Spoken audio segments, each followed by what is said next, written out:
Chapter 14. Mina Harker's Journal. 23 September. Jonathan is better after a bad night. I am so glad that he has plenty of work to do, for that keeps his mind off the terrible things.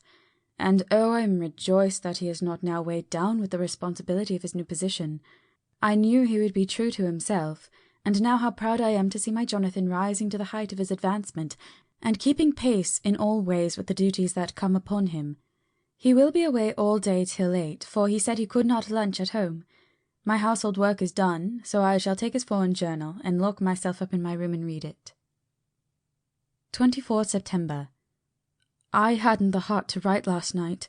That terrible record of Jonathan's upset me so. Poor dear! How he must have suffered! Whether it be true or only imagination, I wonder if there is any truth in it at all. Did he get his brain fever and then write all those terrible things, or had he some cause for it all? I suppose I shall never know, for I dare not open the subject to him. And yet that man we saw yesterday, he seemed quite certain of him. Poor fellow! I suppose it was the funeral upset him and sent his mind back on some train of thought. He believes it all himself. I remember how on our wedding day he said, "Unless some solemn duty come upon me to go back to the bitter hours, asleep or awake, mad or sane, there seems to be through it all some thread of continuity. That fearful Count was coming to London, if it should be, and he came to London with his teeming millions. There may be a solemn duty, and if it come, we must not shrink from it. I shall be prepared. I shall get my typewriter this very hour and begin transcribing. Then we shall be ready for other eyes if required, and if it be wanted, then perhaps, if I am ready, poor Jonathan may not be upset, for I can speak for him, and never let him be troubled or worried with it at all.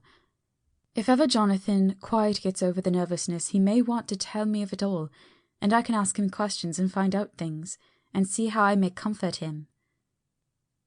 Letter. Van Helsing to Mrs. Harker. 24 September. Confidence. Dear Madame, I pray you to pardon my writing, in that I am so far friend, as that I sent to you sad news of Miss Lucy Westenra's death. By the kindness of Lord Godalming I am empowered to read her letters and papers, for I am deeply concerned about certain matters vitally important. In them I find some letters from you, which show how great friends you were, and how you love her. Oh, Madame Mina, by that love I implore you, help me. It is for others' good that I ask to redress great wrong, and to lift much and terrible troubles, that may be more great than you know. May it be that I see you. You can trust me. I am friend of Dr. John Seward and of Lord Godalming, that was Arthur of Miss Lucy. I must keep it private for the present from all. I should come to Exeter to see you at once, if you tell me I am privileged to come, and where and when.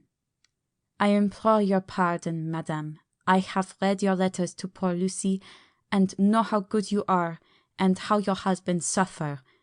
So I pray you, if it may be, enlighten him not, lest it may harm. Again your pardon, and forgive me. Van Helsing. Telegram. Mrs. Harker to Van Helsing. 25 September. Come today by 10:15 train, if you can catch it. Can see you any time you call. Wilhelmina Harker. Mina Harker's Journal. 25 September. I cannot help feeling terribly excited as the time draws near for the visit of Dr. Van Helsing, for somehow I expect that it will throw some light upon Jonathan's sad experience, and as he attended poor dear Lucy in her last illness, he can tell me about her. That is the reason of his coming. It is concerning Lucy and her sleepwalking, and not about Jonathan. Then I shall never know the real reason now. How silly I am! That awful journal gets hold of my imagination and tinges everything with something of its own colour. Of course it is about Lucy. That habit came back to the poor dear, and that awful night on the cliff must have made her ill. I had almost forgotten in my own affairs how ill she was afterwards. She must have told him of her sleepwalking adventure on the cliff, and that I knew all about it, and now he wants me to tell him what she knows, so that he may understand. I hope I did right in not saying anything of it to Mrs. Westenra. I should never forgive myself if any act of mine, were it even a negative one, brought harm on poor dear Lucy. I hope, too, Dr. Van Helsing will not blame me. I have had so much trouble and anxiety of late that I feel I cannot bear more just at present. I suppose a cry does us all good at times, clears the air as other rain does. Perhaps it was reading the journal yesterday that upset me, and then Jonathan went away this morning to stay away from me a whole day and night, the first time we had been parted since our marriage. I do hope the dear fellow will take care of himself, and that nothing will occur to upset him. It is 2 o'clock, and the doctor will be here soon now.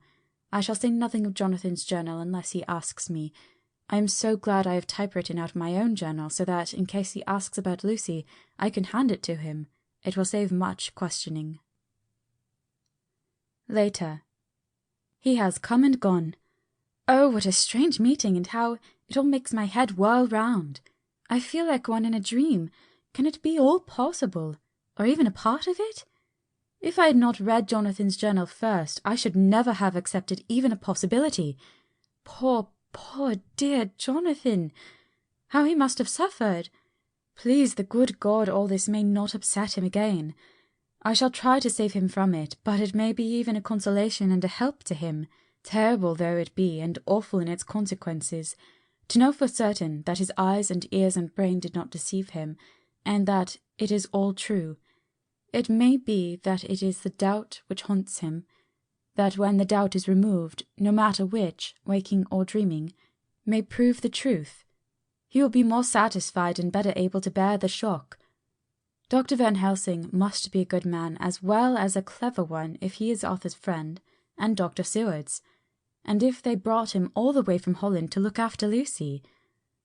I feel from having seen him that he is good and kind and of a noble nature. When he comes tomorrow, I shall ask him about Jonathan, and then, please God, all this sorrow and anxiety may lead to a good end. I used to think that I would like to practice interviewing. Jonathan's friend on the Exeter News told him that memory was everything in such work, that you must be able to put down exactly almost every word spoken, even if you had to refine some of it afterwards. Here was a rare interview. I shall try to record it verbatim. It was 2:30 when the knock came. I took my courage à deux mains and waited. In a few minutes Mary opened the door and announced Dr. Van Helsing. I rose and bowed, and he came towards me. A man of medium weight, strongly built, with his shoulders set back over a broad, deep chest, and a neck well balanced on the trunk as the head is on the neck. The poise of the head strikes one at once as indicative of thought and power. The head is noble, well-sized, broad, and large behind the ears. The face, clean-shaven, shows a hard, square chin, a large, resolute, mobile mouth, a good-sized nose, rather straight, but with quick, sensitive nostrils, that seem to broaden as the big bushy brows come down and the mouth tightens. The forehead is broad and fine, raising at first almost straight, and then sloping back above 2 bumps or ridges wide apart. Such a forehead that the reddish hair cannot possibly tumble over it, but falls naturally back and to the sides. Big, dark blue eyes are set widely apart, and are quick and tender or stern with the man's moods. He said to me, "Mrs. Harker, is it not?" I bowed assent. "That was Miss Mina Murray?" Again I assented. "It is Mina Murray that I came to see, that was friend of that poor dear child, Lucy Westenra. Madam Mina, it is on account of the dead I come." "Sir," I said, "you could have no better claim on me than you are a friend and helper of Lucy Westenra." And I held out my hand. He took it and said tenderly, "Oh, Madam Mina, I knew that the friend of that poor Lily girl must be good, but I had yet to learn." He finished his speech with a courtly bow. I asked him what it was that he wanted to see me about, so he at once began. "I have read your letter to Miss Lucy. Forgive me, but I had to begin to inquire somewhere, and there was none to ask. I know that you were with her at Whitby. She sometimes kept a diary. You need not look surprised, Madame Mina. It was begun after you had left, and was in imitation of you. And in that diary she traces by inference certain things to sleepwalking, in which she puts down that you saved her. In great perplexity, then, I come to you, and ask you out of your so much kindness to tell me all of it that you can remember. I can tell you, I think, Dr. Van Helsing, all about it. Ah, then you have good memory for facts, for details. It is not always so with young ladies. No, doctor, but I wrote it down at the time. I can show it to you if you like. Oh, Madame Mina, I will be grateful. You will do me much favour. I could not resist the temptation of mystifying him a bit. I suppose it is some of the taste of the original apple that remains still in our mouths, so I handed him the shorthand diary. He took it with a grateful bow and said, "May I read it?" "If you wish," I answered as demurely as I could. He opened it, and for an instant his face fell. Then he stood up and bowed. "Oh, you so clever woman," he said.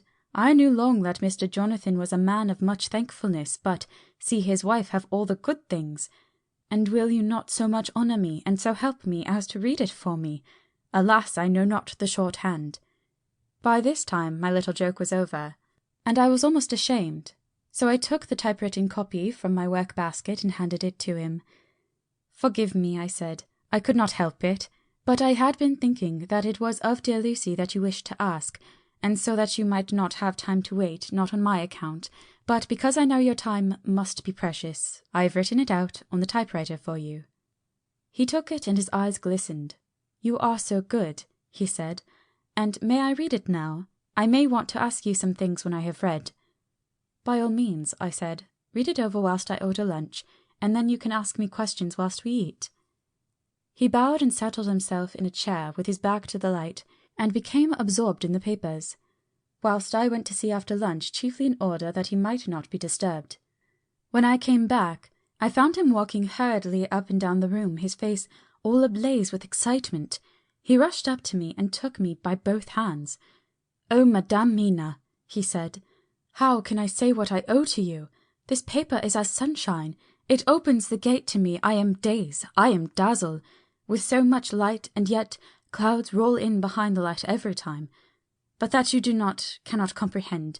Oh, but I am grateful to you, you so clever woman. Madame," he said this very solemnly, "if ever Abraham Van Helsing can do anything for you or yours, I trust you will let me know. It will be pleasure and delight if I may serve you as a friend, but all I have ever learned, all I can ever do, shall be for you and those you love. There are darkness in life, and there are lights. You are one of the lights. You will have happy life and good life, and your husband will be blessed in you." "But, doctor, you praise me too much, and you do not know me."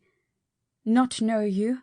I, who am old, who have studied all my life men and women, I, who have made my specialty the brain and all that belongs to him and all that follow from him, and I have read your diary that you have so goodly written for me, and which breathes out truth in every line.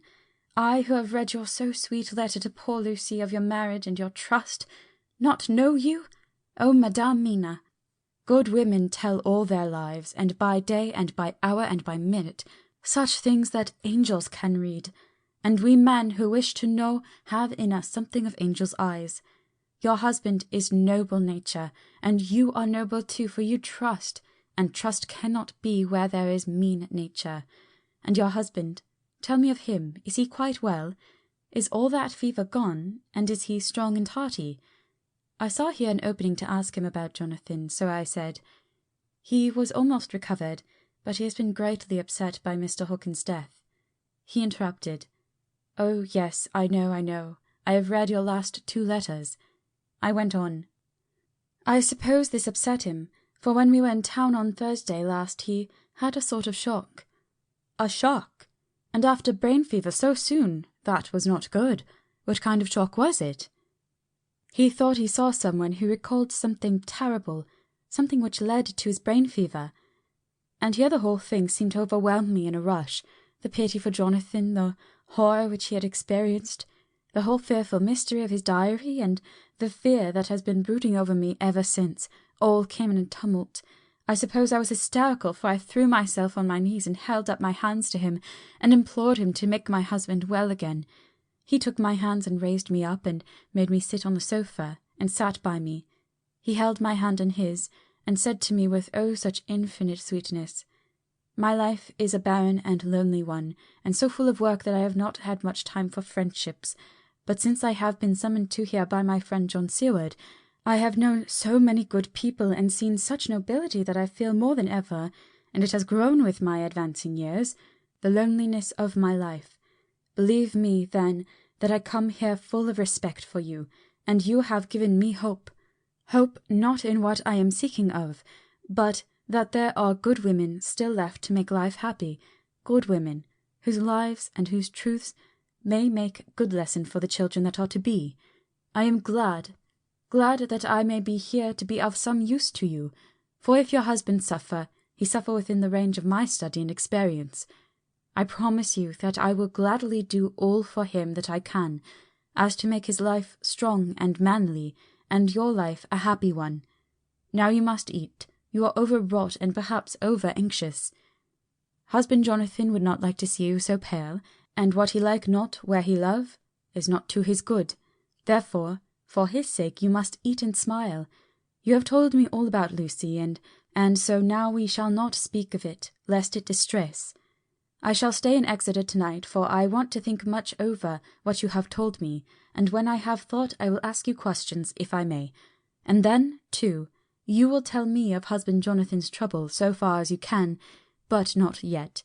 You must eat now. Afterwards you shall tell me all." After lunch, when we came back to the drawing-room, he said to me, "And now tell me all about him."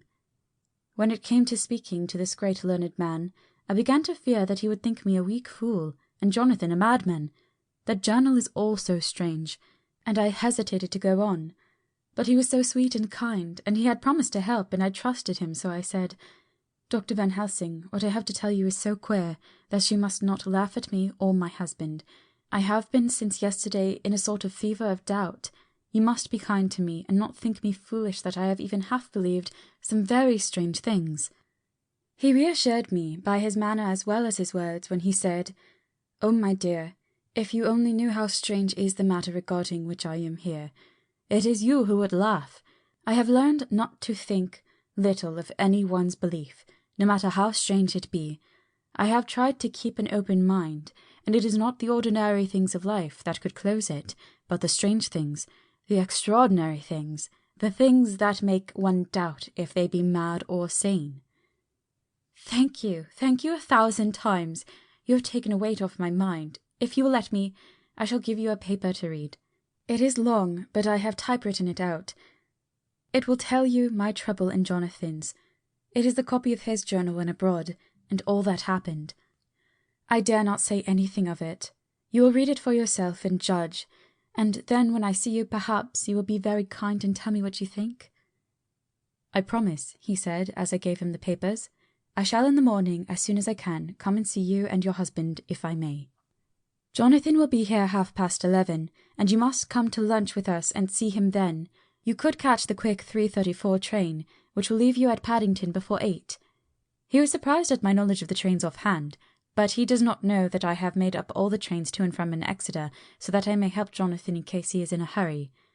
So he took the papers with him and went away, and I sit here thinking I don't know what. Letter, by hand, Van Helsing to Mrs. Harker. 25 September, 6 o'clock. Dear Madame Mina, I have read your husband's wonderful diary. You may sleep without a doubt, strange and terrible as it is true. I will pledge my life on it. It may be worse for others, but for him and you there is no dread. He is a noble fellow, and let me tell you from experience of men, that one who would do as he did in going down that wall into that room, ay, and going a second time, is not one to be injured in permanence by a shock. His brain and his heart are all right, this I swear. Before I have even seen him, so be at rest. I shall have much to ask him of other things. I am blessed that today I come to see you, for I have learned all at once, so much that again I am dazzled more than ever, and I must sink. Yours and most faithful, Abraham Van Helsing. Letter. Mrs. Harker to Van Helsing. 25 September, 6:30 p.m. My dear Dr. Van Helsing, 1,000 thanks for your kind letter, which has taken a great weight off my mind. And yet, if it be true, what terrible things there are in the world, and what an awful thing if that man, that monster, be really in London. I fear to think. I have this moment, whilst writing, had a wire from Jonathan saying he leaves by the 6:25 tonight from Launceston, and will be here at 10:18, so that I shall have no fear tonight. Will you, therefore, instead of lunching with us, please come to breakfast at 8 o'clock, if this be not too early for you? You can get away, if you are in a hurry, by the 10:30 train, which will bring you to Paddington by 2:35. Do not answer this, as I shall take it that if I do not hear, you will come to breakfast. Believe me, your faithful and grateful friend, Mina Harker. Jonathan Harker's Journal. 26 September. I thought never to write in this diary again, but the time has come. When I got home last night, Mina had supper ready, and when we had supped, she told me of Van Helsing's visit, and of her having given him the 2 diaries copied out, and of how anxious she has been about me. She showed me in the doctor's letter that all I wrote down was true. It seems to have made a new man of me. It was the doubt as to the reality of the whole thing that knocked me over. I felt impotent and in the dark and distrustful, but now that I know, I am not afraid, even of the Count. He has succeeded after all, then, in his design in getting to London, and it was he I saw. He has gotten younger, and how? Van Helsing is the man to unmask him and hunt him out, if he is anything like what Mina says. We sat late and talked it all over. Mina is dressing, and I shall call at the hotel in a few minutes and bring him over. He was, I think, surprised to see me. When I came into the room where he was and introduced myself, he took me by the shoulder and turned my face round to the light and said, after a sharp scrutiny, "But Madame Mina told me you were ill, that you had had a shock." It was so funny to hear my wife called Madame Mina by this kindly, strong-faced old man. I smiled and said, "I was ill, I have had a shock, but you have cured me already." "And how?" "By your letter to Mina last night. I was in doubt, and then everything took a hue of unreality, and I did not know what to trust, even the evidence of my own senses. Not knowing what to trust, I did not know what to do, and so had only to keep on working what had hitherto been the groove of my life. The groove ceased to avail me, and I mistrusted myself. Doctor, you don't know what it is to doubt everything, even yourself. No, you don't. You couldn't with eyebrows like yours." He seemed pleased and laughed as he said, "So, you are physiognomist. I learn more here with each hour. I am with so much pleasure coming to you to breakfast. And oh, sir, you will pardon praise from an old man, but you are blessed in your wife." I would listen to him go on praising Mina for a day, so I simply nodded and stood silent. She is one of God's women, fashioned by his own hand, to show us men and other women that there is a heaven where we can enter, and that its light can be here on earth. So true, so sweet, so noble, so little an egoist, and that, let me tell you, is much in this age, so sceptical and selfish. And you, sir, I have read all the letters to poor Miss Lucy, and some of them speak of you. So I know you since some days from the knowing of others, but I have seen your true self since last night. You will give me your hand, will you not? And let us be friends for all our lives." We shook hands, and he was so earnest and so kind that it made me quite choky. "And now," he said, "may I ask you for some more help? I have a great task to do, and at the beginning it is to know. You can help me here. Can you tell me what went before your going to Transylvania? Later on I may ask more help, and of a different kind, but at first this will do." "Look here, sir," I said, "does what you have to do concern the Count?" "It does," he said solemnly. "Then I am with you heart and soul. As you go by the 10:30 train, you will not have time to read them, but I shall get the bundle of papers.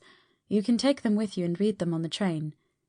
After breakfast, I saw him to the station. When we were parting, he said, "Perhaps you will come to town if I send you, and take Madame Mina too." "We shall both come when you will," I said.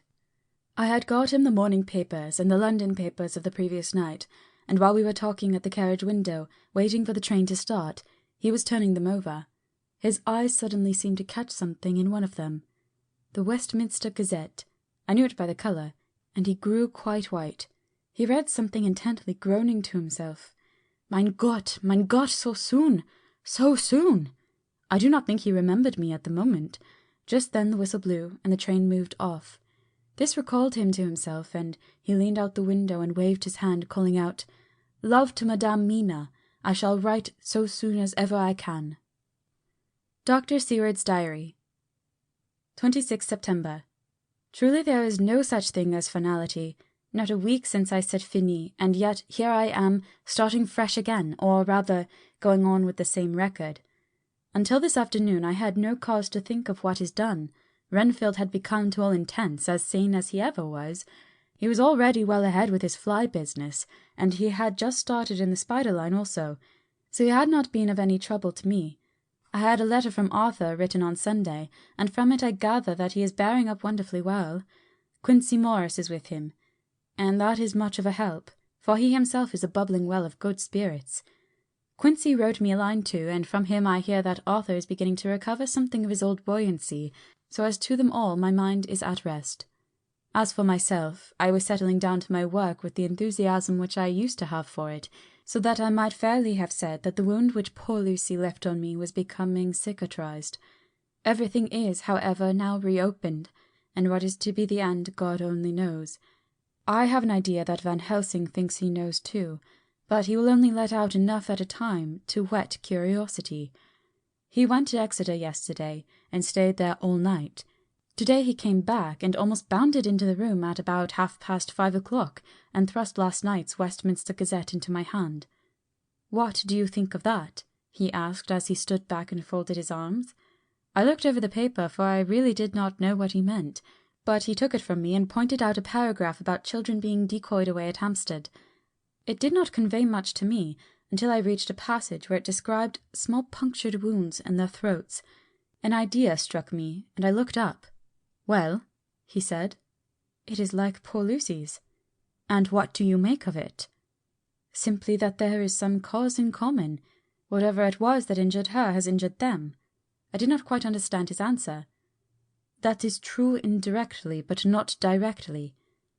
"How do you mean, Professor?" I asked.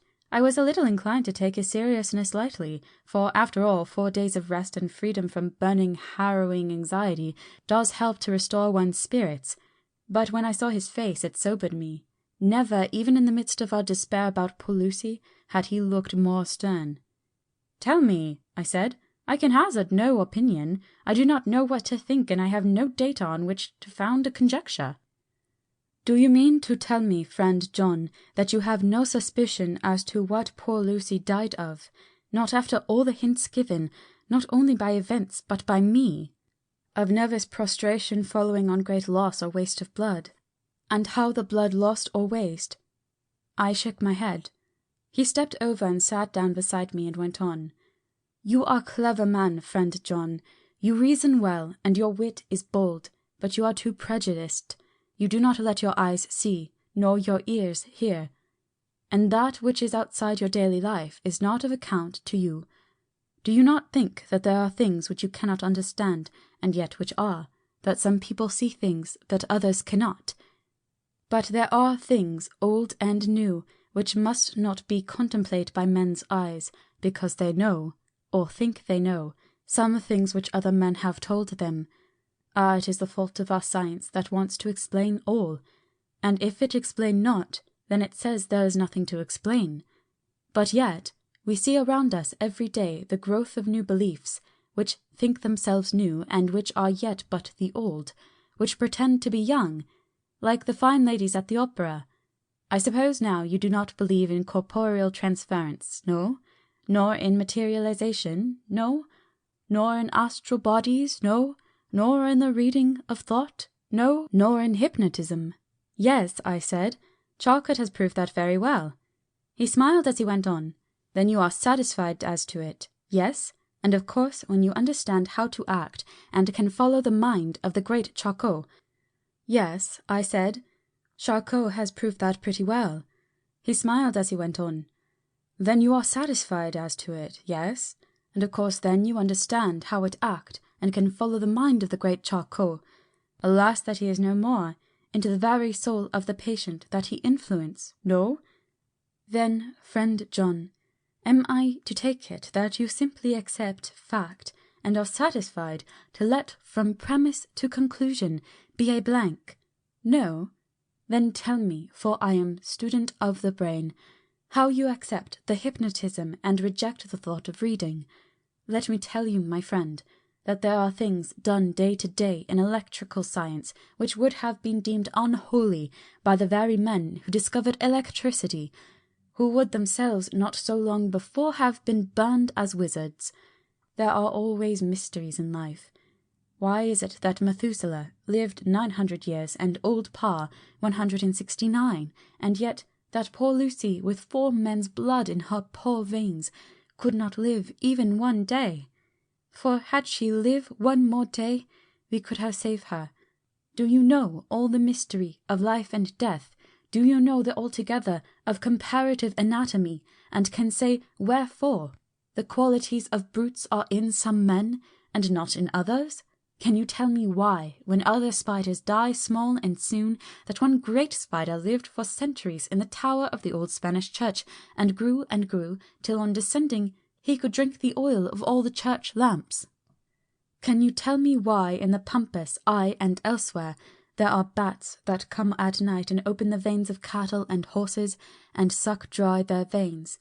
How in some islands of the western seas there are bats which hang on the trees all day, and those who have seen describe as like giant nuts or pods, and that when sailors sleep on the deck, because that it is hot, flit down on them, and then in the morning are found dead men, white as even Miss Lucy was. Good God, Professor, I said, starting up, do you mean to tell me that Lucy was bitten by such a bat, and that such a thing is here in London in the 19th century? He waved his hand for silence and went on. Can you tell me why the tortoise lives more long than generations of men, why the elephant goes on and on till he have seen dynasties, and why the parrot never die only of bite of cat or dog or other complaint? Can you tell me why men believe in all ages and places that there are some few who live on always if they be permit, that there are men and women who cannot die? We all know, because science has vouched for the fact, that there have been toads shut up in rocks for thousands of years, shut in one so small hole that only hold him since the youth of the world. Can you tell me how the Indian fakir can make himself to die, and have been buried, and his grave sealed and corn sowed on it, that the corn reaped and be cut and sown and reaped again, and then men come and take away the unbroken seal, and that there lie the Indian fakir, not dead, but that rise up and walk amongst them as before? Here I interrupted him. I was getting bewildered. He so crowded on my mind his list of nature's eccentricities and possible impossibilities that my imagination was getting fired. I had a dim idea that he was teaching me some lesson, as long ago he used to do in his study at Amsterdam, but he used to then tell me the thing, so that I could have the object of thought in my mind all the time. But now I was without this help. Yet I wanted to follow him, so I said, Professor, let me be your student again. Tell me the thesis, so that I may apply your knowledge as you go on. At present I am going in my mind from point to point as a madman, and not a sane one follows an idea. I feel like a novice lumbering through a bog in a mist, jumping from one tussock to another, in the mere blind effort to move on without knowing where I am going. That is good image, he said. Well, I shall tell you. My thesis is this. I want you to believe. To believe what? To believe in things that you cannot. Let me illustrate. I heard once of an American who so defined faith, that faculty which enables us to believe things which we know to be untrue. For one, I follow that man. He meant that we shall have an open mind, and not let a little bit of truth check the rush of a big truth, like a small rock does a railway truck. We get the small truth first, good. We keep him, and we value him, but all the same we must not let him think himself all the truth in the universe. Then you want me not to let some previous conviction injure the receptivity of my mind with regard to some strange matter. Do I read your lesson aright? Ah, you are my favourite pupil still. It is worth to teach you, now that you are willing to understand. You have taken the first step to understand. You think then that those so small holes in the children's throats were made by the same that made the hole in Miss Lucy? I suppose so. He stood up and said solemnly, Then you are wrong. Oh, would it were so! But alas, no! It is worse. Far, far worse. In God's name, Professor Van Helsing, what do you mean? I cried. He threw himself with a despairing gesture into a chair, and placed his elbows on the table, covering his face with his hands as he spoke. They were made by Miss Lucy.